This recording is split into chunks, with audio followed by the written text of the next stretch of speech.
Avec Merci les les amis. moustaches, ça le fait, hein. Ouais. Non, mais Ah ça ouais, le fait ouais. grave. Je me suis laissé pousser une moustache spécialement pour le show.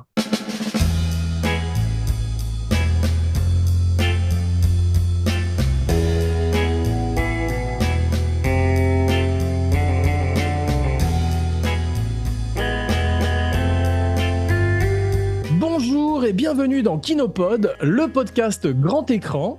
En triplex de Shanghai, Marseille et Paris, je suis votre hôte Jean Weber, un éléphant dans un magasin de podcast. Et aujourd'hui, mes cinépotes sont... Laurent Vachaud, j'aime beaucoup vos podcasts, surtout le gauche. Jeff Domenech, un podcasteur, ça trompe énormément. Alistair, vous qui rentrez dans mon podcast, ne faites pas attention au désordre. Et aujourd'hui, tout ce que vous avez toujours voulu savoir sur un éléphant, ça trompe énormément, et aussi nous irons tous au paradis, sans jamais oser le demander. Ravi de vous retrouver, mes cinébuddies. Alors, pour parler d'une bande de copains, quoi de mieux qu'une bande de copains? Et nous allons évoquer ensemble aujourd'hui les classiques d'Yves Robert de 1976. Mais avant que je passe la balle à mes partenaires de tennis, un petit rappel qui a son importance.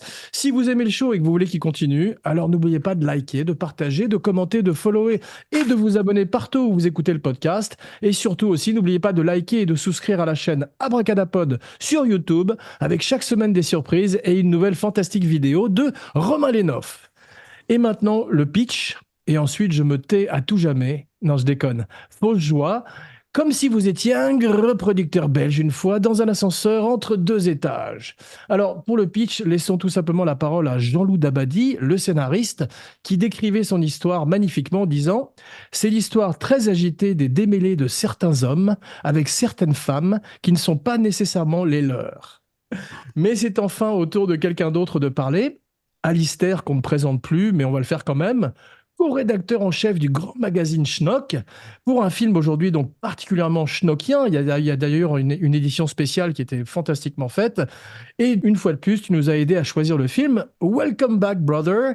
Et pourquoi l'éléphant Merci. alors? Raconte-nous un peu. Ah bah, l'éléphant, c'est le numéro 10 de la revue Schnock, je pense. Donc c'était assez au début, quoi. Ça a été une évidence très vite. C'est, je pense, un film qui a pris de l'ampleur avec les années et qui, quasiment 50 ans après maintenant, continue à intéresser, à faire rire, à émouvoir. Ce qui n'est pas le cas de tout le monde, faut dire, et de tous C'est les vrai. films. Et donc, c'est une source de plaisir et puis une source d'analyse aussi. Donc, on a fait le numéro 10 en 2014, il y a 10 ans, et on avait fait le Rochefort numéro 39 il y a 2 ans. Donc, Wow. même nous, en 10 ans, on n'a pas tout dit, et on est encore 2 ans après, je suis avec vous, et on est encore en train d'en parler. Donc, ça veut dire il y a un truc, quoi. Et on en parlera, Bah, c'est je pense, encore dans 50 ans. Bah, Voilà. avec grand plaisir, on sera présent. Et Laurent, toi, je sais que c'est intéressant parce que c'est une. Avant que Jeff nous raconte la genèse du film, je sais que c'est une de tes, peut-être ta comédie française préférée, ce qui va faire plaisir à mon père. Parle-nous un petit peu du film. Alors moi, oui, oui. Alors moi, j'ai vu le film. Alors je sais pas si je suis le seul, hein, mais j'ai vu le film quand il est sorti en salle. Je me souviens, les deux, hein, d'ailleurs. J'avais à l'époque, j'étais pas très vieux, hein, j'avais 12, 13 ans, mais déjà à l'époque, ça m'avait vraiment beaucoup fait rigoler.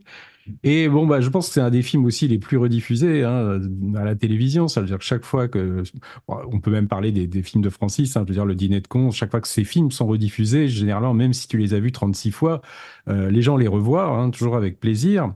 Et les répliques sont passées carrément dans la culture populaire, hein, c'est-à-dire que les répliques, que surtout entre Bedos et sa mère, tout ça, ça a vraiment marqué une époque. Alors, est-ce qu'il y a une nostalgie pour les années 70? C'est très possible, hein, je pense aussi, parce que c'est quand même aussi des films qui font beaucoup partie de cette époque-là, hein. C'est-à-dire que je pense qu'il y a plein de gens, je pense aujourd'hui, qui trouvent vrai que c'est un film trop masculin, trop centré sur les problèmes des hommes, le fait que la grande préoccupation, en tout cas dans le premier, c'est de comment tromper sa femme aujourd'hui avec le wokisme, tout ça, ce serait vu comme quelque chose de pas du tout bien. Tu vois, je pense que franchement, c'était très en phase avec cette époque. Alors peut-être qu'on a la nostalgie aussi de cette époque-là, je sais pas, hein, c'est quelque chose, je trouve, qui il y a un vrai parfum de nostalgie quand on regarde ces films-là, hein.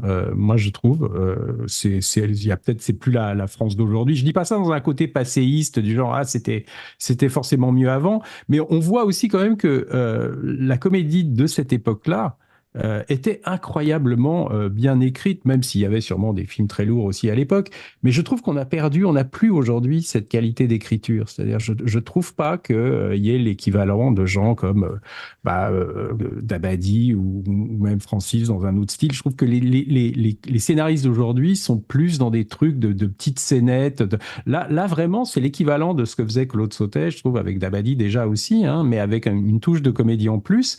Et chaque personnage, notamment même dans le deuxième film, hein, sont fouillés. C'est-à-dire, si même le premier est plus centré sur le personnage de Rochefort, hein, où les trois autres font plus office de supporting parts. Mais je trouve après, dans le deuxième, il arrive vraiment à élargir et à traiter les autres aussi de manière vraiment plus fouillée, quoi. Et c'est pas si courant, hein, dans la comédie. Et surtout, on a envie de voir, enfin, ces gars-là, moi je me souviens, j'aurais eu envie de les avoir comme copains. C'est-à-dire, même s'ils sont très différents, même si dans la vie, ça aurait été probablement impossible que des gars comme ça soient copains, parce que je pense en tout cas qu'un type comme Rochefort et que deux types comme Rochefort ou Bedos auraient eu du mal d'être potes à ce point-là avec quelqu'un comme Lanoux, par exemple, tu vois, qui est vraiment pas du même milieu. Alors, ça marche formidablement à l'écran, mais quand tu te dis dans la vie, c'est pas des amis d'enfance, hein, c'est des gars qui sont devenus potes en fait en jouant au tennis, hein. C'est un peu ça qu'on comprend et c'est comme ça qu'est né le film d'ailleurs, hein, parce que moi j'ai été assez proche, même très proche à une époque de la famille de Bertrand Poirot-Delpech, hein, puisque le fils de Bertrand Poirot-Delpech, Mathieu Poirot-Delpech, était un de mes meilleurs amis quand j'étais à l'IDEC. Malheureusement, il est décédé aujourd'hui. Mais je suis allé en fait, vous savez que la maison de Simon, donc de Guy Bedos, dans le deuxième film, Nous irons tous au paradis, cette maison dans laquelle les quatre copains dorment et déjeunent le lendemain des obsèques de Marthe Villalonga, hein, ça se passe en fait à Granville, hein, c'était dans la maison de Bertrand Poirot-Delpech. Moi, j'ai passé beaucoup de temps dans cette maison, j'y suis allé souvent, tu vois, donc c'était quand même assez émouvant parce que je me souviens qu'il y avait une grande photo, hein, qui était encadrée du déjeuner qu'on voit après sur la terrasse, hein, quand il soulève Bedos, c'était devenu même l'affiche, hein, de Nous irons tous au paradis. Donc c'était une maison qui était quand même marquée par ça, puisque Bertrand Poirot-Delpech et Yves Robert étaient très amis. Et en fait, ils étaient les quatre personnages qui avaient donné l'idée à Dabadi, hein. Il y avait Dabadi, il y avait Gilles Jacob, je crois, l'ancien délégué du Festival de Cannes, il y avait Bertrand Poirot-Delpech, et je me demande s'il n'y avait pas Pierre Bouteiller aussi. Enfin, Pierre ils étaient Bouteiller et plusieurs. peut-être Pierre Bénichou, j'ai lu aussi. Alors ça changeait, ils n'étaient pas toujours les quatre Ouais. mêmes, mais disons que moi, Poirot-Delpech, le père, m'avait raconté comment ça se passait, quoi, qu'ils se voyaient très régulièrement pour faire du tennis, hein, tous les quatre, et que l'autre avait à un moment cherché en se disant, mais comment ces mecs auraient pu se rencontrer, et il a repensé au tennis, et c'est pour ça Ouais. qu'il a mis le tennis dans le film, parce qu'il fallait quelque chose un petit peu visuellement dynamique, tu vois, parce que montrer des potes qui discutent tout le temps, là, il y avait l'idée de leur faire du sport, et ça venait de ça venait de ces expériences qu'ils avaient tous ensemble de jouer au tennis tous les week-ends. C'est vrai. Alistair, avant que tu nous parles un peu plus avant du film, je voudrais parler à Jeff et lui dire qu'effectivement, tout commence par une histoire d'amitié entre Dabadi et Yves Robert. Et il Mm. paraît qu'en fait, c'était Dabadi et Robert qui en avaient marre d'attendre, en fait, après des Belmondo ou des Delon, qui étaient les stars, qui étaient difficiles à avoir, et qui étaient les patrons sur le plateau, et qui avaient décidé de faire un film entre amis tout d'un coup. C'est un peu ce qu'on a vu aussi sur Les Tontons Flingueurs, où l'aventure, c'est l'aventure. C'est des aventures d'amitié avant d'être des aventures cinématographiques, Jeff. Oui, et en fait, bon, ils expliquent que c'était la période des acteurs stars, donc comme Belmondo et Delon, mais quand même, il avait fait 2 ans auparavant, Dabadi avait fait Vincent, François, Paul et les autres, qui était déjà un premier film choral, Ouais. avec Claude Sautet. Mais ils avaient collaboré sur Claire en barre, qui n'avait pas été un gros succès, sur Salut l'artiste, donc je parle de Dabadi et Yves Robert, hein. Et donc, ils ont eu l'idée, voilà, de faire un film de potes, etc. Mais ils voulaient pas d'acteur star qui allait tirer la couverture à lui, qui allait avoir son nom en gros sur l'affiche par rapport aux autres. Même si dans le premier, quand même, c'est Rochefort qui a le rôle principal. Et Rochefort dit quelque chose de très juste. Il fait, à l'époque, on a tourné ça en toute insouciance, etc. Même et surtout, il parle aussi de Jean-Paul. Il fait, nous, on n'avait pas envie de carrière, d'avoir nos noms. On voulait juste faire notre métier. Mais on était content de la réussite des autres. On était une bande de 4 au départ. Alors, il parle avant le film, hein. Donc c'était Marielle, euh, Jean-Paul, on s'appelait Pierre Vernier et Michel Bonne, plus Ouais. Rochefort. Il m'a dit un jour, quand on va tourner le film de Broca en Asie, on survole la Malaisie et je vois en bas les Malaisiens qui avaient marqué Welcome Belmondo. Waouh. En gros, il dit, mais je deviens fou. J'ai dit, putain, mais c'est extraordinaire. Et je dis ça à Jean-Paul, je le réveille, regarde, regarde. Et Jean-Paul, il se marre. Il fait aujourd'hui un acteur, il prendrait son portable, il appellerait son agent en disant putain, il y a du pognon à faire en Malaisie, vas-y. Là, ça nous paraissait naturel et on était content de la réussite de notre pote. Alors, c'est vrai qu'il y avait ces deux acteurs stars et Dabadi et Yves Robert avaient juste envie de faire un film de potes sans acteurs, justement, qui allaient bouffer le reste du budget, surtout, je crois. Et c'est comme ça qu'est née l'idée enfin, il a envie de faire ce film, quoi. Ah, c'est intéressant. Alistair, moi j'étais frappé par l'émotion en fait, parce que ça m'a fait penser aux comédies italiennes, tu sais, où on passe du rire aux larmes, en particulier dans le deuxième, où tout d'un coup ils ont même la mort, spoiler alerte, de Mouchi. Et ça, c'est très fort. C'est vrai que c'est quand même sur le fil du rasoir et ça marche. Les deux marchent, les deux couleurs. Ah, c'est ce qui fait en grande partie la qualité et le succès sans doute du film à la fin, quoi. C'est ce mélange très subtil, parce que c'est très subtil en même temps. On sait jamais si on est dans la comédie ou le drame, quoi. Et c'est très rare en France. Et je dirais, d'une certaine façon, c'est très rare même de cette équipe. Robert Dabadi, qui 2 années avant font Salut l'artiste, qui est un peu raté, Ouais. hein, d'une certaine façon, et qui essayait aussi de jouer un peu sur les deux, mais rien ne marche. Enfin bon, on parle pas de ce film, mais c'est intéressant de voir ce qu'ils ont fait avant. Et pareil, on peut dire que le bal des casse-pieds des années après, qui serait une espèce Ouais. de troisième volet, un peu de machin, marche pas du tout non plus, alors que c'est la même équipe quasiment, parce que ce C'est mélange ne se drôle. fait pas. Ah On ne sait ouais. pas pourquoi, hein. C'est la magie Mais- parfois d'un moment, d'acteur et tout ça, mais c'est quasiment la même équipe et ça marche pas. Non, mais C'est il drôle. y avait aussi il y avait Courage Fillon qu'ils ont Et il y a fait juste Courage Fillon. après. Et qui, moi, je trouve, est assez raté aussi, quoi. Tu vois, enfin, moi, je Et trouve ça. plus dans la comédie, là, qu'il n'y a pas vraiment de drame. Ouais, à propos de suite, ils avaient envisagé un numéro 3. Et c'est quand tu as la fin du deuxième, tu as, comment il s'appelle, Bedos qui se barre, hein, il prend un avion au hasard. Et en fait, ils partent dans le troisième. Le pitch était, ils partent à l'étranger pour récupérer Guy Bedos et ils font le retour en train par l'Orient Express. C'était le C'est ça. pitch. Ouais. Et Rochefort avait refusé en disant, j'ai pas envie d'en faire un Et troisième. il y avait un meurtre et Hercule Poirot en quête, je me rappelle. Non. Et ça va aussi par rapport à la genèse du film, que Rochefort était dans ses écuries. Il explique, j'avais du purin jusqu'au genou, je puais la merde, il y avait des trucs de partout. Et Yves Robert arrive avec sa bagnole, il baisse la vitre, il fait, tiens, lis ça. Et c'était le scénario du film. Wow. Voilà. Mais je trouve ça très fort parce que Rochefort n'a pas voulu faire le troisième et c'est une époque, là c'est une grande intégrité parce il aurait gagné beaucoup d'argent et simplement il a pensé que ce moment était passé, c'est ce bateau avait quitté le port et il n'a pas eu envie de revisiter ce personnage et c'est peut-être Ouais. tout à son honneur, ouais. Ils avaient peur, je crois, d'en faire un troisième qui soit pas du niveau des deux autres, quoi. Tu vois. Ou alors, C'est il fallait ça, en ouais. refaire un, mais sur les dernières années, tu vois, vers l'an 2000, 2005. J'étais trop vieux, je pense, après. Ouais. Ben Ouais. justement, c'est ça. Je pense qu'on aurait du plaisir à les retrouver s'il y avait eu vraiment Genre le scénario qui va Unforgiven. avec, quoi. Pour revenir à Jean Rochefort, je sais quand on a fait le Schnock numéro 10, donc c'était en 2014, il y a 10 ans, donc il était encore là. Ouais. Il avait refusé de parler à nous, mais plus particulièrement, son refus était de parler de ce film-là. Donc je ne sais pas pourquoi. Wow. Donc on avait eu Guy Bedos longuement, et dans l'interview, Bedos nous faisait comprendre Ouais. que sur le plateau, déjà entre Bedos et Rochefort, ça se passait pas Ouais. génial. Sur le Rochefort prenait un peu de Bedos et tout ça. Donc il y a eu aussi un truc, je pense, entre eux qui n'était pas clair. C'est drôle. Et Rochefort, des années après, ne voulait pas parler de ce film plus particulièrement, alors que déjà, il n'y avait pas encore sa caricature sur Insta là, de Étienne Dorzé et tout ça, mais C'est quand même le film Rochefort, je trouve qu'il a fait passer dans une ouais, catégorie supérieure comme comédien. ouais. Cable. Ouais. Il avait fait C'est juste le drôle. tavernier, que la fête commence. Il avait fait Calmos. Et c'est vrai que c'était vraiment son ouais, premier gros succès au box-office, je pense. Ouais. Après, je Mais sais pas, peut-être que c'était c'est étonnant politique, parce que non? Parce que ils avaient peut-être pas des opinions politiques tous pareilles, non? Parce que Bedos c'était quand même très très marqué à extrême gauche, enfin à gauche. Et je vais même citer un truc, un extrait enfin de mémoire de l'interview de Bedos qui dit, par exemple, quand sur le tournage, il y a eu la scène sur le terrain de tennis où Villalonga vient chercher Bedos, qui a toute une séquence où ils ont l'accent pied noir et tout ça. ouais. Rochefort avait dit, non, mais pour moi, ça, c'est trop tiers-monde, ça. Donc, bon, Ah, c'est je fou. pense que c'est Ah c'est ouais. pas, voilà. Voilà, l'ambiance, Ça quoi. démarre mal, ouais. Mais c'est surtout que Bedos avait une copine à l'époque, enfin une copine qui est devenue sa femme, c'était la mère de Nicolas et Victoria. Et il est venu un week-end dans la maison de Rochefort.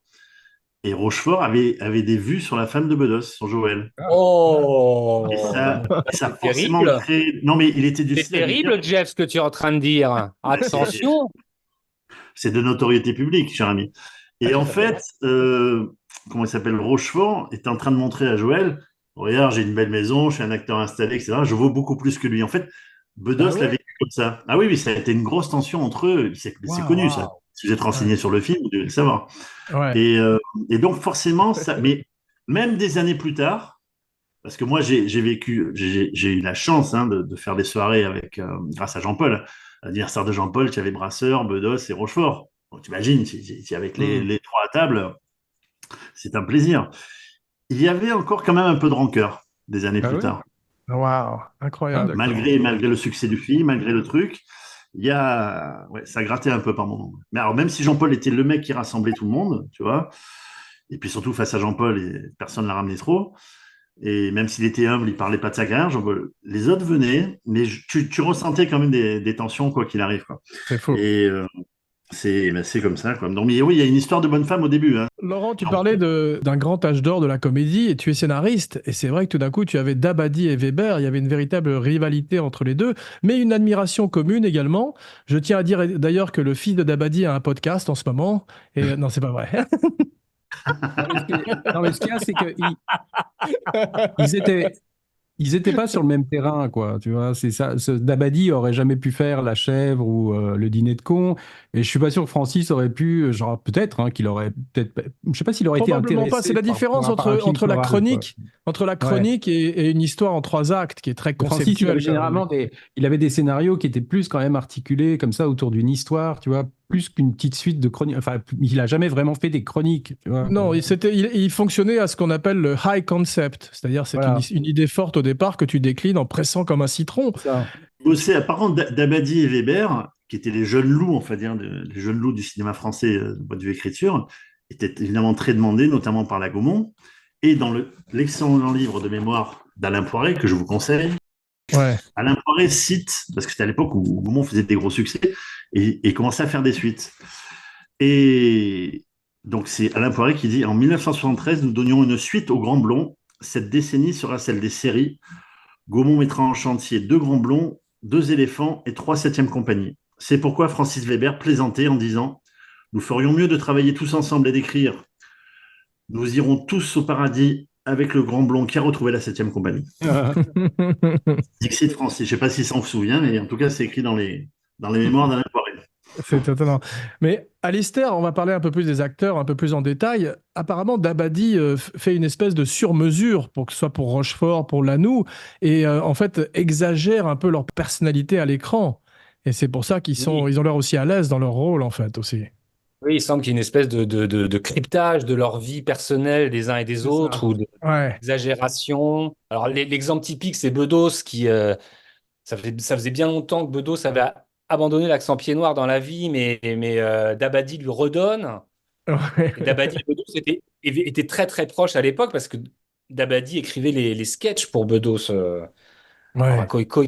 donc ils étaient très proches. Donc voilà, c'est ça, les histoires donc apparemment de vaudevillesque qui entouraient Jean Rochefort à l'époque, de tromperie et tout ça, étaient aussi dans son personnage. Alors, sauf Brasseur, à qui on donne un rôle d'homosexuel, mais de cavaleur quand même, ce qu'était Brasseur avec les femmes dans la vie. Voilà, Lanou, je sais pas trop. Lanou devait être un Il a peu. forcé un peu son côté populo, si tu veux, en fait. Ouais, bon, On voit à l'écran. bon. Ouais. Mais c'est vrai que c'était intéressant de parler de Brasseur. Bon, Jeff, c'était un ami proche de toi, tu l'as bien connu, mais je trouve que c'est un personnage extrêmement moderne. Il a été invité d'ailleurs à San Francisco dans un festival gay pour parler du personnage, paraît-il. Et c'est C'est vrai ça. qu'il avait dit à l'époque, je veux pas jouer une folle tordue, et ça me rappelle, il y avait un personnage comme ça dans Victor Victoria, Laurent, où on se moquait d'un type en disant que c'était un homo, et c'était un champion de boxe. Et il pétait Hmm. la gueule du mec qui s'était moqué de lui, et Jean Marais était pareil. Quand on se moquait de Jean Marais sur scène, il descendait dans la salle et il allait au combat, si tu veux. Donc c'est des homosexuels très, très virils, et ça c'est intéressant, c'est très moderne, on n'avait pas vu ça à l'époque, parce qu'on était quand même la cage aux folles, ouais. Claude m'avait expliqué que son agent lui avait évidemment déconseillé de faire le film, parce qu'à l'époque, Ouais. ça se faisait pas. Mais Dabadi a eu l'intelligence d'écrire son personnage, mais au fil du rasoir, il n'est pas du tout dans la démonstration ni quoi que ce soit. Si ça avait été pour jouer une grande folle, il ne l'aurait pas fait de toute façon. Il a quand Ouais, même Ouais. moi, eu le César du second rôle, ce qui était pas rien à l'époque.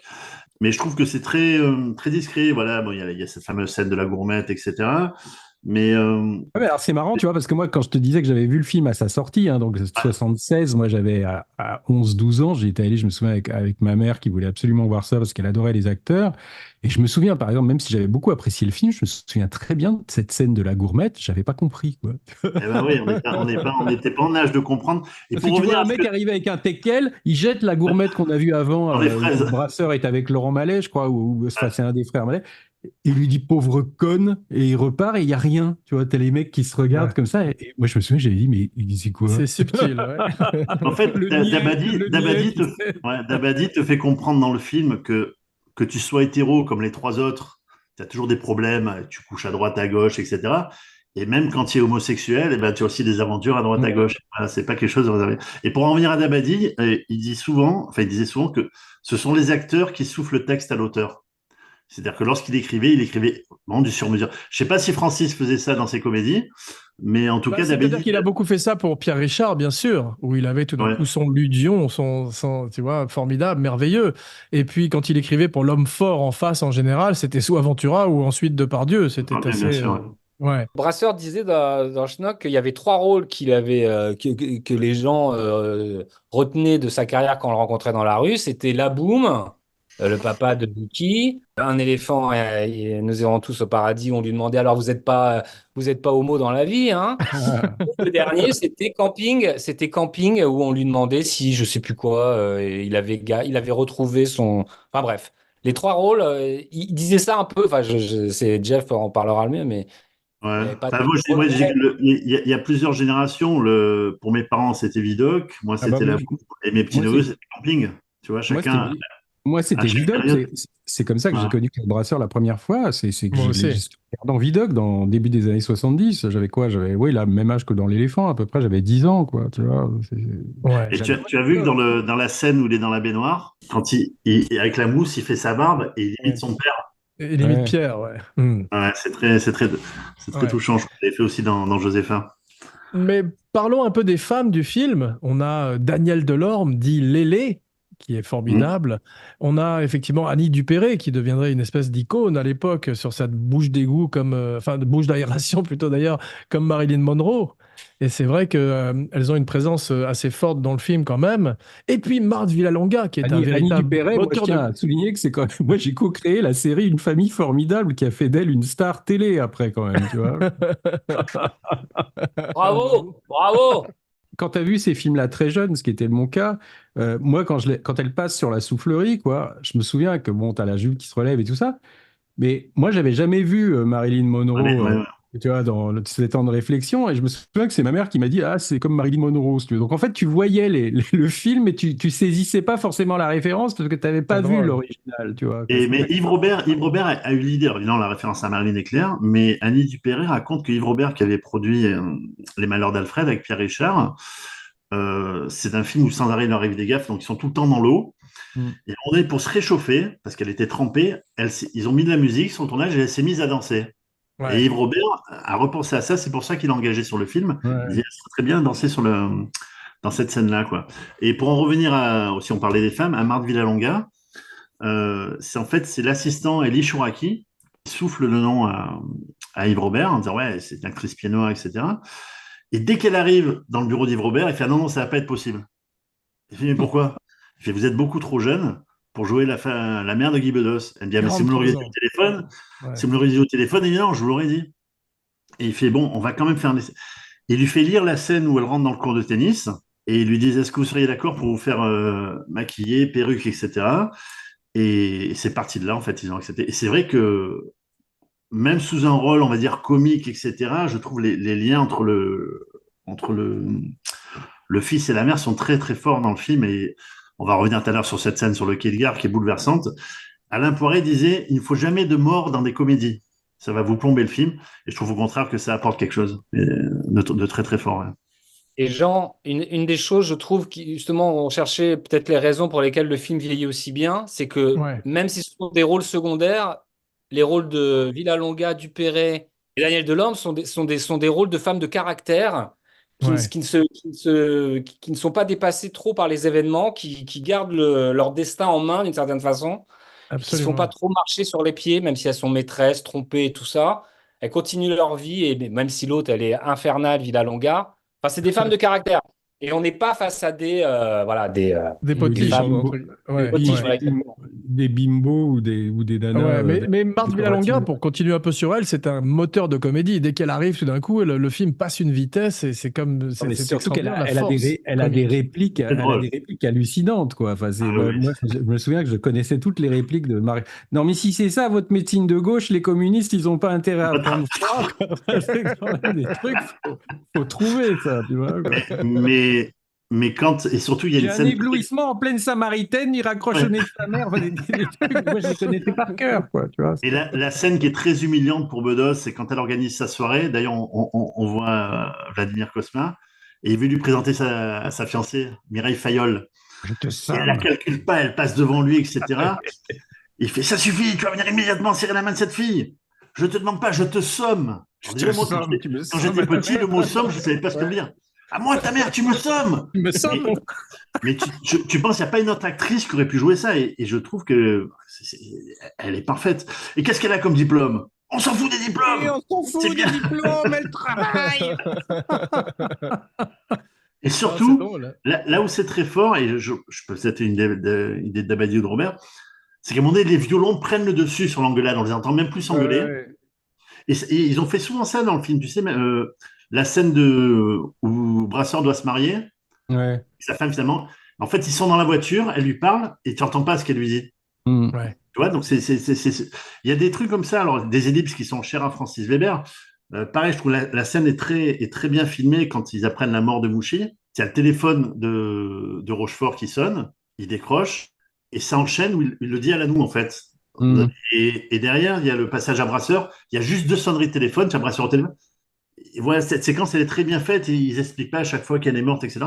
Il y a plein de scènes aujourd'hui, si par exemple ce film-là se passait aujourd'hui, hein, ce qui est Ouais. toujours débile comme comparaison, mais tu te dis qu'aujourd'hui, une scène aussi magnifique que la scène de la gare, parce que pour moi c'est une des plus belles scènes du cinéma français, c'est-à-dire c'est une manière d'amener quelque, enfin, il veut te dire que ta maman est morte, quoi, tu vois, enfin, ce genre de Ouais, ouais. réplique. Moi, c'est comme dans les 400 coups, tu sais, quand tu te dis aujourd'hui, ça passerait par des portables, tu vois, c'est-à-dire qu'ils auraient appelé Bedos, ils auraient dit, lui, il vient, tout ça serait passé au téléphone, tu vois, c'est-à-dire que Ouais. tu as aussi le portable, on voit aussi que ça rendrait complètement impossible des scènes bouleversantes, tu vois, donc c'est ça qui fait que cette époque-là aussi, les gens se parlaient quand même directement, tu vois, il y a un truc C'est qui vrai. moi, je pense aujourd'hui, serait pas écrit pareil, malheureusement. Concernant cette scène, puisqu'on en parle, Rochefort avait mis un coup de pression à Bedos. Il a dit, elle va être ridicule cette scène. Parce que c'était la scène de Guy Bedos, on est d'accord dans le film. Il dit, putain, ça va faire mélo, etc. Parce qu'au départ, il devait pleurer face caméra, Bedos. D'accord? Et c'est pas évident, surtout que c'était pas un acteur de cinéma, il n'a pas fait énormément de films, etc. Et c'est lui qui a eu l'idée de pouvoir taper sur nous et d'aller se planquer dans le train, tu sais, Ouais. dans le wagon, pour pas montrer sa tristesse. Et là, nous, c'était rembourré avec du journal. C'est pour ça qu'il dit, vas-y, tape, tape. Donc, il peut vraiment lui taper dessus. Et Bedos dit, c'est Lanou qui m'a énormément aidé sur cette scène. Ah C'est ouais. lui qui m'a dit, vas-y, tu peux me taper dessus. Et je suis parlé, voilà, et comme dit Laurent, c'est sûrement une des plus belles scènes du cinéma français, elle est magnifique. Ouais. La scène, elle est Attends. construite aussi. Enfin, moi, je trouve que rien rien. Enfin, d'abord, ça commence genre, mais qu'est-ce que vous faites là? Mais elle a pas du tout d'humour. Hein. Ils croient qu'ils viennent Ah pour ouais, faire pour faire le une con, ouais. blague, tu vois. Et les autres, ils sont en bas, genre, mais alors qui c'est qui lui parle en premier, tout ça. Alors, c'est censé être Rochefort. Et en fait, Rochefort, tu vois qu'il peut rien dire. Et c'est Lanou, le plus beauf, le moins Ouais, ouais. délicat finalement des quatre, qui dit il veut te dire que ta maman est morte. Eh ben, de trouver cette réplique-là, d'abord, ça dit énormément de choses sur tous les personnages, tu vois. Ouais. Et le fait après de montrer que le gars lui dit, allez, tape-moi dessus, tu vois. Enfin, moi, je trouve que c'est une des manifestations d'amitié au cinéma, mais comme on a rare, moi, j'en ai presque les larmes aux yeux chaque fois que je vois ça, tu vois, quoi. C'est vrai. Et après, tu as des plans sur Rochefort et sur Brasseur, tu vois, Ils sont gênés. Hein. qui regardent sans pouvoir, enfin, qui sont émus, mais qui osent pas parler. Et moi, je trouve qu'à la fin, c'est-à-dire quand ils se cachent, t'as un plan sur la maîtresse qui accompagne, puis qui est le personnage en fait qu'on ne remarque pas, c'est-à-dire qui est là dans la scène, mais qui n'a aucune ligne de dialogue. Hein, c'est-à-dire qu'il revient de week-end avec sa maîtresse et la fille, elle est là. Et en fait, t'as des plans à la fin sur la femme, si tu veux, quoi, qui est émue, mais je trouve qu'en même temps, ils prennent une autre signification parce que tu te dis pas, c'est juste une femme qui voit l'homme avec qui elle a passé le week-end s'effondrer parce que ses copains lui apprennent la mort de sa mère. Elle assiste à la manière dont c'est annoncé. Elle voit le mec taper sur son copain et son copain lui dire tape. Elle voit ce qui unit ces quatre-là. C'est-à-dire qu'elle voit l'amitié jusqu'où ça peut aller. Et je trouve que c'est ça qui rend la scène bouleversante. C'est-à-dire qu'on voit le regard de la femme sur ces quatre mecs et tu te dis que même le lien qui pourrait unir un homme et une femme, ça ne pourra jamais égaler ce qu'on voit là, si tu veux. Et c'est ça, en fait, c'est le sujet est vraiment traité, si tu veux, d'une manière dramatique. Et c'est la force de Dabadi, c'est vrai. Alistair, tu as vu le remake The Woman in Red avec Gene Wilder? Malheureusement, oui. Enfin, je l'ai pas vu hier, hein. Je l'ai vu il y a longtemps, mais oui. Moi, j'ai une anecdote là-dessus parce que moi, j'ai connu le gars qui a produit ça, qui est un mec qui s'appelle Victor Dre.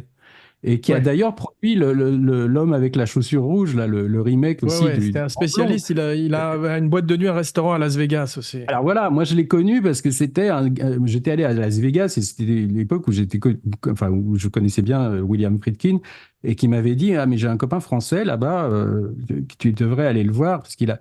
Et le mec, c'était Victor Dress. Et j'ai appris après, moi j'avais son portable, je l'appelle, bonjour, je suis un ami de William Friedkin, il m'a dit de venir dans. Ah, le mec commence à me parler en français.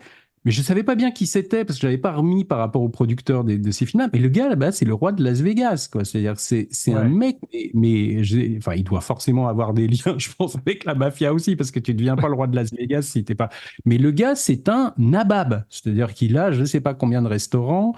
Et donc, sa femme, à une époque, en tout cas à l'époque de La Femme en Rouge, là, qui est donc le remake de Un éléphant sa trompe, c'était une femme, une très très belle nana qui s'appelait Kelly LeBrock, tu vois, qui a été la femme de Steven Seagal. Voilà, qui a été la femme. Et c'est donc elle qui joue le personnage de Dupéret, dont la robe se soulève, quoi. C'était la femme de Victor Dre. On se souvient surtout de la musique de Stevie Wonder aussi, qui avait gagné un Oscar. Dre a été très longtemps le compagnon de Jacqueline Bisset, si tu veux, dans les années 70, tu vois. D'accord. Ah, c'est faux. Et dans le 2, c'est un vrai personnage, lui. Dans le premier, Rochefort a le rôle principal, là où dans le 2, c'est beaucoup plus équilibré. Et c'est rare qu'une suite soit. Je trouve que la suite est quand même meilleure. Je trouve qu'il y a plus de scènes. Ah oui, c'est plus riche. Non, mais c'est plus riche. Beaucoup plus riche, tout à fait, scénaristiquement. Mais Rochefort, j'adore quand il surjoue, là, quand il est dans sa baignoire, qu'il attend le coup de fil. Non, je n'irai pas. Et le plan d'après, tu le vois sur le tarmac en train de courir avec ses valises. C'est vraiment excellent. Que penses-tu de la musique de Cosma? C'est un peu le même effet que Le Grand Blond. Hein. Ça, c'est-à-dire que c'est la trademark immédiate, la signature du film qui ajoute à la réussite générale, ce qui est pas rien. Yves Robert ne voulait pas de ce bruit d'océan parce qu'il disait que ça sonnait comme une chasse d'eau. Mais il a fini par l'accepter. Et c'est vrai que ça donne Granier de Fer qui a imposé les mouettes, c'est pareil. Et pour continuer sur les vannes foireuses, c'est dommage que ce soit pas John Barry qui ait fait la musique, parce qu'un éléphant, ça barille. Hein. Ah, très bon, c'est très bon. Mais c'est dans le deuxième où en fait c'est une sorte de variation sur le thème de la Panthère Rose, un peu parce que t'as Rochefort qui en Clouseau quand il suit sa femme, tu vois, enfin quand il essaye de savoir qui est l'amant de sa femme parce qu'il a trouvé cette photo où elle embrasse un mec, tu vois. Quoi. Il est en mode Panthère Rose, ouais. Là, le truc où Rochefort le tente déjà dans Salut l'artiste, ce truc, dans une fausse pub, il est déguisé en Peter Sellers déjà. Ah, wow. Là, ils ont repiqué ça. Ils ont repiqué aussi un truc de Salut l'artiste, il y a toute une séance de doublage, un peu qui ressemble aussi au moment où on double Jésus-Christ en pied noir aussi, je crois. Non, pour un truc de pub, non, je sais plus, il y a un truc comme ça. Si, c'est ça. Non, c'est pour des livres sur la Bible, un dessin animé sur la Bible. Parce que dans le premier, Rochefort travaille dans un ministère. Hein, il change de métier. Et il change de métier après dans le deuxième, où il est donc éditeur. Mais ce qui est rigolo quand même, c'est on pourrait quand même parler du contexte un peu social des deux films. C'est-à-dire que c'est des films, en gros, où les métiers des personnages, bon, il y en a un, il est médecin, c'est vrai que Rochefort, il est dans un ministère dans le premier, mais tu sais pas trop exactement ce qu'il fait là-dedans, hein. Il change de métier dans le deuxième, ouais. Ouais, ouais, mais dans le premier, tu sais pas bien ce qu'il fait. Il est dans un bureau, bon voilà. Lanou, son boulot, tu sais pas trop non plus exactement. Brasseur, il s'occupe de bagnole, mais je crois que dans le premier, je sais même pas si on le voit vraiment bosser dans le premier. Mais tu as l'impression que ces personnages vivent quand même bien. C'est-à-dire qu'il y a le contexte social, pourtant c'était la crise, tu vois, n'a pas l'air d'être un problème. Par exemple, dans Vincent, François, Paul et les autres, tu voyais que tu avais comment Rochefort qui avait des gros non Montand qui avait des gros problèmes de boulot, tu vois, il y avait son usine, je sais pas, qui allait être achetée ou Dans qui allait mon fermer. usine de Puteaux. Voilà, t'as pas dans l'éléphant, t'as pas du tout les problèmes de fric ou tu vois quand ils achètent la baraque dans le deuxième là, t'as Ouais. l'impression franchement, oh bah tiens j'ai trouvé des petits lingots qui traînaient là, je peux t'enfiler deux trois si tu veux. Tu vois, t'as l'impression que bon allez je te file un peu de fric, t'en as pas. L'argent n'est pas un problème et surtout Il t'as y a ce Brasseur, truc Brasseur, à un moment, a un problème d'argent, il est obligé de demander à sa sa femme. vieille maîtresse, là. Ouais. Ouais, c'est vrai. Non, Mais c'est elle qui lui propose, c'est la maîtresse lui propose et il refuse. mais les Voilà, mecs c'est c'est ça. Comme entre-temps, Villalonga il a donné ses lingots à Guy Bedos il les tient. Alors, l'idée est venue, vous savez, l'idée de la maison à côté de l'aéroport. C'était un truc qui est arrivé sur un gars qui a vendu une maison à l'île de Ré, Mm. en basse marée. Et lorsqu'elle était en haute marée, la maison était inondée en permanence. Et Ouais. donc, le mec a profité de la marée basse pour vendre sa maison. Et dès que la marée était remontée, la maison était inondée. C'est ce qui a donné le. C'est vrai que la séquence est très drôle. Et Claude m'avait expliqué, parce que lui, c'est le premier qui descend le matin à faire le petit-déj, Mm. quand il y a Ouais. la radio, etc. Alors, il y a des signes avant-coureurs, hein, parce que ils vont, je crois que c'est Rochefort qui va dans un bar à côté. C'est le Boeing Bar. Mm. Tu vois des pilotes en train de jouer au billard. On fait pas trop attention à ça. Et même quand ils téléphonent, au premier plan, il y a une maquette d'avion. Mm. À aucun moment on peut penser que. Et cette scène est très bien amenée. Et Claude m'expliquait qu'il y avait des techniciens derrière tous les meubles qui secouaient les meubles. Ouais, Et, ouais. et la scène est super bien foutue. Alors aujourd'hui, il ferait ça en numérique. Mais Tous quand les Jean films. Rochefort arrive, il dit: Qu'est-ce que tu fais? Rien, j'ai fait du thé. Alors que ça bouge de partout. Je trouvais Mais ça pour très bien. finir là, pour finir sur le contexte social dont je parlais tout à l'heure, là, il y a aussi, par exemple, c'est dans le premier, je crois surtout, ils circulent en Rolls, les mecs, par exemple. À un moment, tu vois, ils ont une Rolls, et en même temps, tu te dis, comment le metteur en scène, Yves Robert, c'était quand même un mec d'extrême gauche, tu vois, qui aurait pu être vachement sensible au contexte social. Et alors, il avait une théorie. En fait, il disait que les gens qui allaient au cinéma avaient pas du tout envie de voir bah, des gens pauvres. Donc en fait, il fallait toujours les montrer vivre dans des appartements plus luxueux que ce qu'ils auraient dans la vie, ou circuler dans des voitures qui normalement seraient hors Mais de ça, prix pour eux, c'est tu la vois. règle de toutes les sitcoms américaines. Tu regardes dans Ouais, Friends, ils sont tous voilà. dans des appartements immenses alors ils ont des métiers C'est la même normaux. chose c'est la même chose, par exemple, dans certains films policiers où tu vois des flics qui ont des bagnoles, tu vois, alors qu'un flic, ça gagne Solide. rien, tu vois, quoi. Hmm. Tu vois des mecs, surtout les films d'Olivier Marchal, qui est lui-même un ancien flic, mais qui fait des trucs complètement fantasmés, tu vois, où tu vois des Hmm. mecs qui ont des PM, tu vois, enfin des trucs, c'est pas réaliste, disons. Donc en fait, c'est pas du tout, même si le metteur en scène était très engagé socialement, politiquement, c'est pas du tout des films qui essayent d'être réalistes sur le train de vie des personnages, quoi, tu vois. Ouais, c'est vrai. Alistair, j'ai trouvé le personnage de Christophe Bourseiller très drôle, mais très flippant aussi. C'est une espèce de stalker qui poursuit cette femme. Sûr. Ça Ouais. passe Ça plus. va faire le lien avec ce dont on était en train de parler. Il y a quand même face à à ce luxe ou à ce confort matériel, Ouais. le- la, l'opposition sociale, politique dans ce film vient de Bourseiller et de sa compagne, Josiane Balasco, qui sont les deux jeunes étudiants, bon, qui ont déjà 38 ans, mais bon, qui ont des profils d'anciens meneurs 68 arts relous, qui sont parfaits, quoi. Et Bourseiller, en effet, ajoute à ça son côté stalker.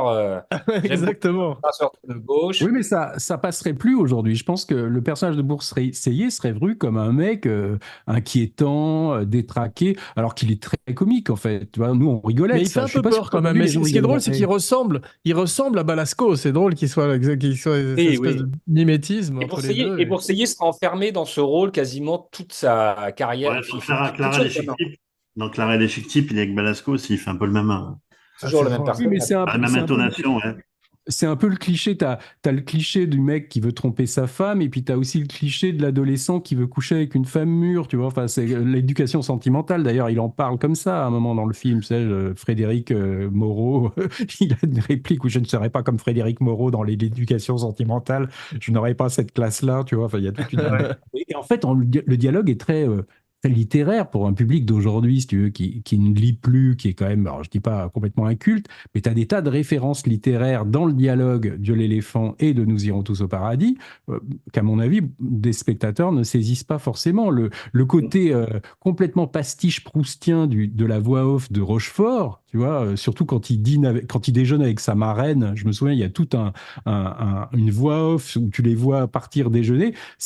T'as l'impression de voir un pastiche de À la recherche du temps perdu dans la voix off, tu vois. Et d'ailleurs, Ouais. c'est là où tu vois quand même ces films sont d'une richesse incroyable, c'est qu'on est en train de parler de Bourseilles et Balasco qui ont un sous-rôle et qui Ouais. sont encore assez forts pour qu'on s'en souvienne et qui nous fassent rire, pour des films qui font pas 3 heures en plus, hein.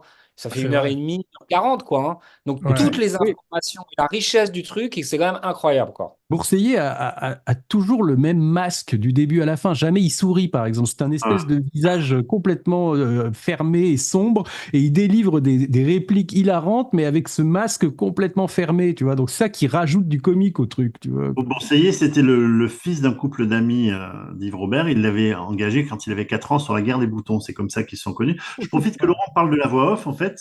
Et Yves Robert raconte, et il dit donc, il nous semblait que le héros de notre histoire avait besoin de prendre du recul sur ce qui lui arrivait, de penser, de commenter, de se parler et de se regarder vivre et d'en rire parfois. Il soumet l'idée de la voix off à Daniel Deland et il se fait envoyer sur les roses. On fait, mais non, c'est n'importe quoi, ça va plomber ton film, etc. Car elle jugeait l'idée paresseuse, là où l'idée séduisait beaucoup Jean-Loup Dabadi. Et donc, ils ont opté pour cette voix off. Je trouve Mais qu'il y a beaucoup de choses. Laurent, c'est casse-gueule la voix off. C'est vrai Ah bah que c'est ça. casse-gueule. Et puis, comme dirait, je sais pas, moi je dois être sûr que dans le bouquin que montrait Jeff tout à l'heure, là, le livre d'Alain Poiré, que j'ai lu aussi il y a longtemps, moi, je suis sûr que ce serait le genre Poiré devait être le genre de producteur à dire, faut jamais mettre une voix off dans un film, tu vois, par exemple, parce que Exactement. ça Et veut tout dire d'un qu'il y a coup, quelque chose qui fonctionne pas dans le tu as la voix scénar. off tu as la voix off de Coup de tête, que Poiret n'aimait pas d'ailleurs, il croyait pas au film de sport, ou la voix off d'Orange Mécanique. C'est-à-dire que tout d'un coup, Ouais, mais cette parce que voix off de. c'est une génération de producteurs qui étaient très attachés à des formules, qui croyaient que fallait jamais faire ceci, ou par exemple, fallait jamais mettre un homosexuel dans un film, ou fallait jamais mettre une mort dans une comédie. Tu vois, cette espèce des espèces de principes un peu cons comme ça, tu vois, qui souvent, bah, quand on les contourne, ça peut faire un chef-d'œuvre, tu vois. À propos de coup de tête, le notaire s'appelle Popinot, comme le juge. comme le, comme le juge dans Coup de tête. Et Mais le propriétaire véreux là, qui leur vend l'appartement est joué par le producteur Paul Clodon, Qui c'est ce monsieur Clodon? Ah c'est oui, qui a vrai. les produit, il valseuses. semble, Les valseuses. Les Valseuses, tout à fait. C'est bien. Exactement. Les répliques, par exemple, du personnage de Lanou, si tu veux, sont absolument, mais moi, je sais pas d'ailleurs aujourd'hui si ça, mais des trucs comme, ah, et toi, tu perds tes bas, là, tu vois, mais des trucs comme ça, moi le personnage de Lanou, je trouve, doit être un de ceux qui a les meilleures répliques des deux films, quoi, C'est vrai, tu mais vois. tu Ouais, parles ouais. des répliques. Tu parles des répliques. Alistair, moi, je suis frappé à quel point Dabadi est un grand dialoguiste, au même Ah titre bah, c'est... qu'Audiard. Quand tout d'un coup il dit, je t'ai demandé personnellement de ne pas lober cette semaine, là, ça m'accueille, si tu veux. C'est grandiose. C'était ça. Ouais, pour mesurer tes propos, Jean, il est très fort sur ces films-là. Je le trouve Ouais, pas si fort en dialogue par ailleurs. tu as Et, raison. et en général, je mets une petite, un bémol sur Dabadi, et ça met d'autant plus en valeur ces films-là, c'est que autour, j'ai parlé de Salut l'artiste tout à l'heure, qui est pas C'est vrai. formidable. Ouais, Il fait Une fille comme moi avec Truffaut, qui est pas terrible. Il fait un ouais. truc avec Ventura, Le silencieux, qui est pas dingue. Les sautés sont parfaits, mais j'ai l'impression que Dabadi a besoin d'avoir un sauté ou un Robert à côté de lui pour donner le meilleur de lui-même Mais parfois. Intéressant, absolument. Il te garde. Je ne t'ai peut-être jamais autant aimé que cette nuit, et pourtant, tu vas rire, je te quitte. Enlève, tu vas rire. Une balle perdue pour Claude Pinoteau, boum. Je sais pas si ça fonctionnait comme avec Francis, parce que Ah, euh, Yves Robert est toujours crédité au scénario, alors que Francis a souvent dit hein, que Yves Robert ne participait pas en fait au scénario, et c'est un abus Absolument. c'est un abus vraiment de beaucoup de réalisateurs français, hein, de tout le temps se coller qu'aux scénaristes du film, parce qu'en gros ils ont discuté, mais ils ont jamais écrit un mot, tu vois. Donc à Absolument. mon avis là, quand tu vois scénario de Jean-Loup Je Dabadi et confirme. Yves Robert, ça m'étonnerait pas en fait qu'Yves Robert ait pas écrit un mot non plus, tu vois, qu'il ait Non, juste discuté, quoi. c'est ça. C'est ça. Absolument, il met sa marque sur un film. À propos de grandes répliques, tu es sûr qu'il y a hémorragie? Bon, j'arrive, ma Minette. C'est extraordinaire ce personnage de Bedos qui arrive à chaque fois qu'il y Ah, a puis une quand t'as Bouli qui dit je voudrais pas faire couler ton rimel, tu vois. Ça, Un sur le cours de brasseur. tennis, Ouais, ouais. sur le cours toi, tes ailes de géant, elles t'empêchent pas de marcher? Ouais. Parce que si on commence sur la vie privée, j'ai 2, 3 balançoires, pour toi, ça t'intéresse. Non, Waouh. puis Et puis, quand ils sont au palais de justice, quand ils attendent Marie-Ange, tu vois, la femme de Lanoux, et puis tout d'un coup, elle arrive avec son nouveau mec qui ressemble à un Bee Gees, tu vois, enfin une sorte de mec assez efféminé, et l'autre là, il est là, non mais c'est pas possible, elle peut pas la trouver mieux, elle peut pas le trouver mieux que moi. Et après, tu sais, elle explique que le mec qui joue du piano debout, je sais pas quoi. Non mais si le progrès en musique, tu vois, c'est de faire disparaître les tabourets, ce genre de réplique. Mais moi, je me souviens, mais ça me faisait mourir de rire. Ou Je suis pas encore, sûr qu'aujourd'hui on arriverait à il, ce niveau de dialogue. ou encore il faisait beaucoup plus vieux que son âge et il avait ses Il raisons. avait ses C'est raisons. beau. Ouais, ouais. Ouais, c'est magnifique. Alistair, je voudrais parler un petit peu de Rochefort et de son travail avec le cheval, parce que c'était un très très grand cavalier. Et là, tout d'un coup, tu as un truc digne de Chaplin ou des très très grands comics qu'il fait avec cet animal. Ouais, ouais, bah, il avait un niveau exceptionnel, hein, Ouais. c'est à se demander même si c'est pas le genre de truc qu'il a demandé à insérer comme faisait Gabin à la fin, genre il faudrait une scène où je mange un peu où je parle de cyclisme, si vous pouviez, ça n'a aucun Exactement. intérêt. Bah, donc, oui, oui, non, non, bah, en plus, non, mais c'est bien intégré. Ils sont en état de grâce, de toute façon, je pense qu'ils pourraient, tout marche, tout fonctionne, la musique, les comédiens, tout, donc c'est parfait. Ah, mais c'est très difficile d'avoir cette maîtrise avec un animal à l'écran quand il marche à l'envers ou tout d'un coup quand il saute par-dessus cette table qui est sa famille, bien sûr, parce que aucun cascadeur ou aucun figurant n'a accepté de faire la scène. Et il fallait des gens qui aient parfaitement confiance en lui. Mais tout ce qu'il fait avec ce cheval, c'est un travail exceptionnel et c'est un grand moment de cinéma, effectivement. pour en revenir à cette scène culte, là, quand il s'embrouille sur le cours de tennis, quand tu lui dis les cocos à Moscou, t'as le type antisémite, vraiment, ils vident leur sac tous. Et la voix off dit une phrase magnifique, pour la première fois de la vie, nous ne nous aimions plus. Hmm. Et c'est hyper touchant. Et c'est la mort de Mouchi qui va les rassembler, en fait, et les faire se retrouver. Ouais. Et Mais puis tu vois cette phrase, voilà, il y a des phrases comme, voilà, et tu vois à un moment, tu vois entre l'amour. Brasseur, il y a des petits flashs qui montrent ce qu'ils font au moment où ils se voient plus. Enfin, et tu vois Brasseur qui ramène une nana chez elle et qui l'embrasse et qui dit Daniel lui-même s'était un peu perdu de vue.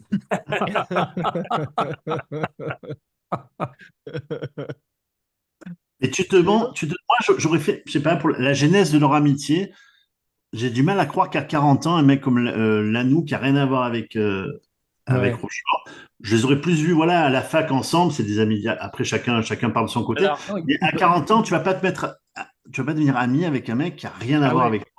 C'est ce qui est pas Ouais, réaliste, oui. C'est le personnage de Lanou par rapport aux autres. Ouais. ouais, dans l'interview que Bedos donne à Schnock dans le numéro dédié, il ouais. lui-même dit que c'est des amis en fait d'enfance, quoi, et que si Bouli s'appelle Bouli, c'est parce que c'est un boulet depuis qu'il est petit, voilà. Waouh, Donc, Bonifié. entre eux, je ne sais intéressant. pas ce qu'ils se sont dit, mais ça expliquerait en effet les raisons pour Alors, lesquelles ils se Non, parce que supportent encore après toutes ces années. intéressant.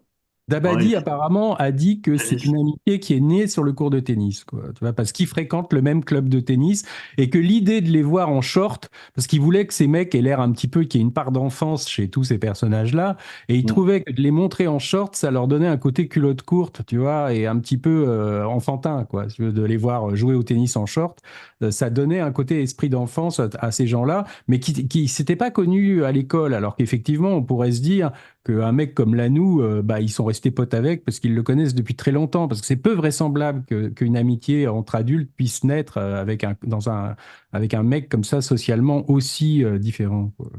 C'est vrai. Dans Le cœur des hommes, Marc Esposito, l'amitié des quatre, c'est parce qu'ils jouent au loto sportif ensemble. Tu sais, tous les samedis, Ouais, etc. Ils font un truc ensemble. Et ils se réunissent et à chaque fois, ils ont une raison, une fois par semaine, de se réunir ensemble.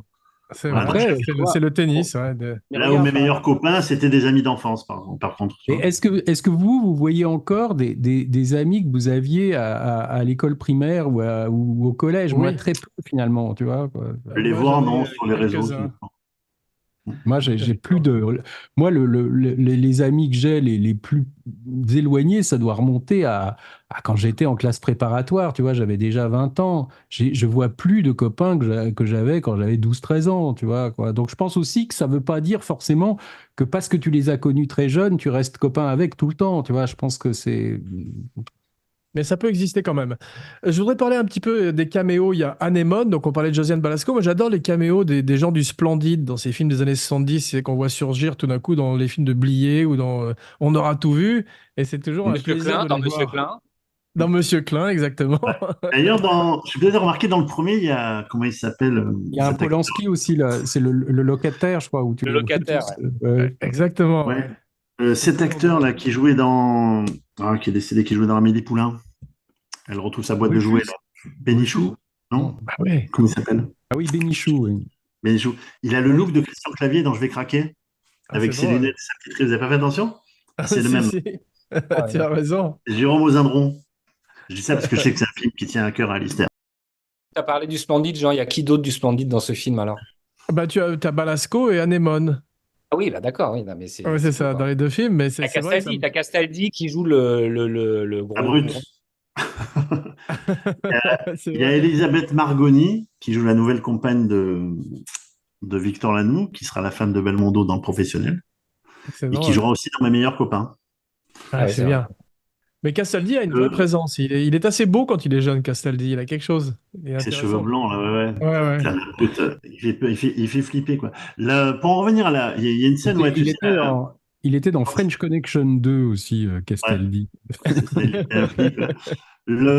La scène où ils dorment la première fois quand ils achètent la maison, en fait, on voit que c'est filmé en plein jour. J'ai pas compris leur truc. Ouais, avec les filtres. C'est même pas une fausse nuit américaine.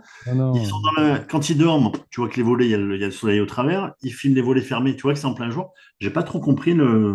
C'est parce que c'est moins cher de faire. Tu payes pas les heures la nuit, quoi, c'est tout, hein. Ouais, en fait, tu peux Ouais. essayer je sais pas, de noircir un peu le truc. J'en sais rien, mais bon, je sais pas. Ah, dis Mais donc, bon, on n'entend Est-ce qu'il y a, rien. On se croirait à il la y a une- campagne, mais tu y ouais. es et con. Et quand Rochefort, il oublie son portefeuille chez Bouli, dans son truc, et Rochefort, il pose la question, t'as regardé dedans? Et Lanoux répond, mais tu perds tes bas, Ouais, je regarde pas tu dans le déconnes. portefeuille d'un ami. Ouais. Et Rochefort, il fait, J'ai parce que regardé. moi, j'aurais regardé. Et là, Lanoux fait, bon, ben, j'ai regardé alors. Ah, mais Et tu sais, quand Rochefort essaye de faire croire à sa femme il est sûr qu'elle a un amant, donc il essaye de se faire passer pour l'amant en appelant d'une cabine téléphonique. Et il fait Marthe, mes mains sur ton corps, tu vois. Et l'autre, elle fait Oh, écoute, Bouli, ça suffit. Tu sais. Donc, il raccroche direct. l'autre se dit Merde, ça se trouve, il a déjà fait ça. La fin du film, moi j'ai le vertige. Donc j'étais très mal à l'aise, j'avais les mains moites quand il y avait Rochefort sur cette corniche. Ça fait penser Ah à oui. Belmondo dans Peur sur la ville. J'ai imaginé Rochefort en commissaire, en inspecteur Letellier. Ça aurait été intéressant aussi. Mais c'est vrai que ça fait très peur, je trouve. Ils ont eu du mal à trouver cet endroit. Il faut Ouais. savoir que l'appartement de Annie Dupéret a été construit au-dessus de l'immeuble. Ah ouais. Ouais. Waouh. Il n'y est pas, il existe. Aujourd'hui, tu revois l'immeuble, l'appartement n'y est pas. Il a été détruit, évidemment. Il a été monté que pour le film. Waouh. Voilà. Non, mais Alors, c'est une doublure. Alors, il y a deux, trois fois où on voit que c'est, quand il est collé au mur, on voit que c'est Rochefort qui est là. Mais le mec qui marche tout le long, Ouais, c'est c'est un évidemment une cascadeur. doublure, mais ils ne se sont Ouais. même pas donné la peine de lui mettre Ça le se même voit. peignoir. Ils lui ont mis, Ça se ils lui ont voit. mis un peignoir rouge, Ouais, là Ça où se voit. On voit que c'est pas le même. Ouais. là où il a un peignoir rouge rayé bleu qu'on voit sur la couverture de Schnock, Ouais. derrière Alistair. Et par contre, la doublure, non, ils ont mis un peignoir rouge, ils ne sont même pas cassé la tête à changer le peignoir. Et on a d'ailleurs Jean-François Derek, qu'on voit à la fin du film, qui fait appeler les pompiers. Ouais, c'est vrai. Et maintenant, que celui qui a encore quelque chose à dire sur l'éléphant le dise, ou qu'il se Si, taise à tout jamais.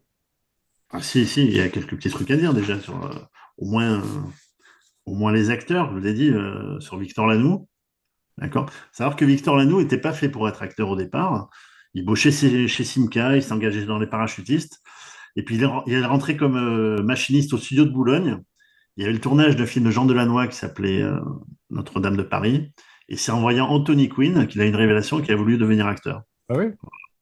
Et il a commencé à faire du musical avec Pierre Richard.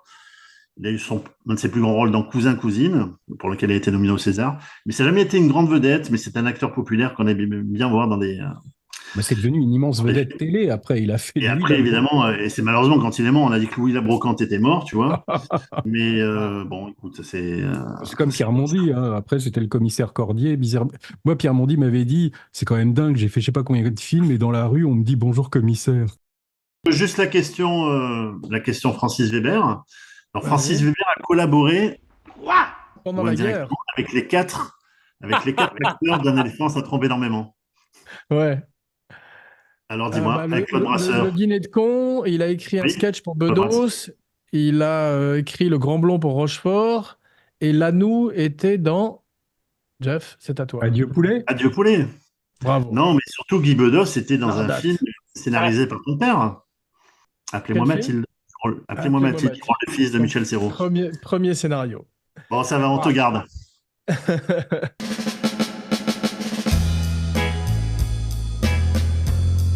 Bien, merci Messi les Buddies pour ce voyage dans ce classique de la French farce.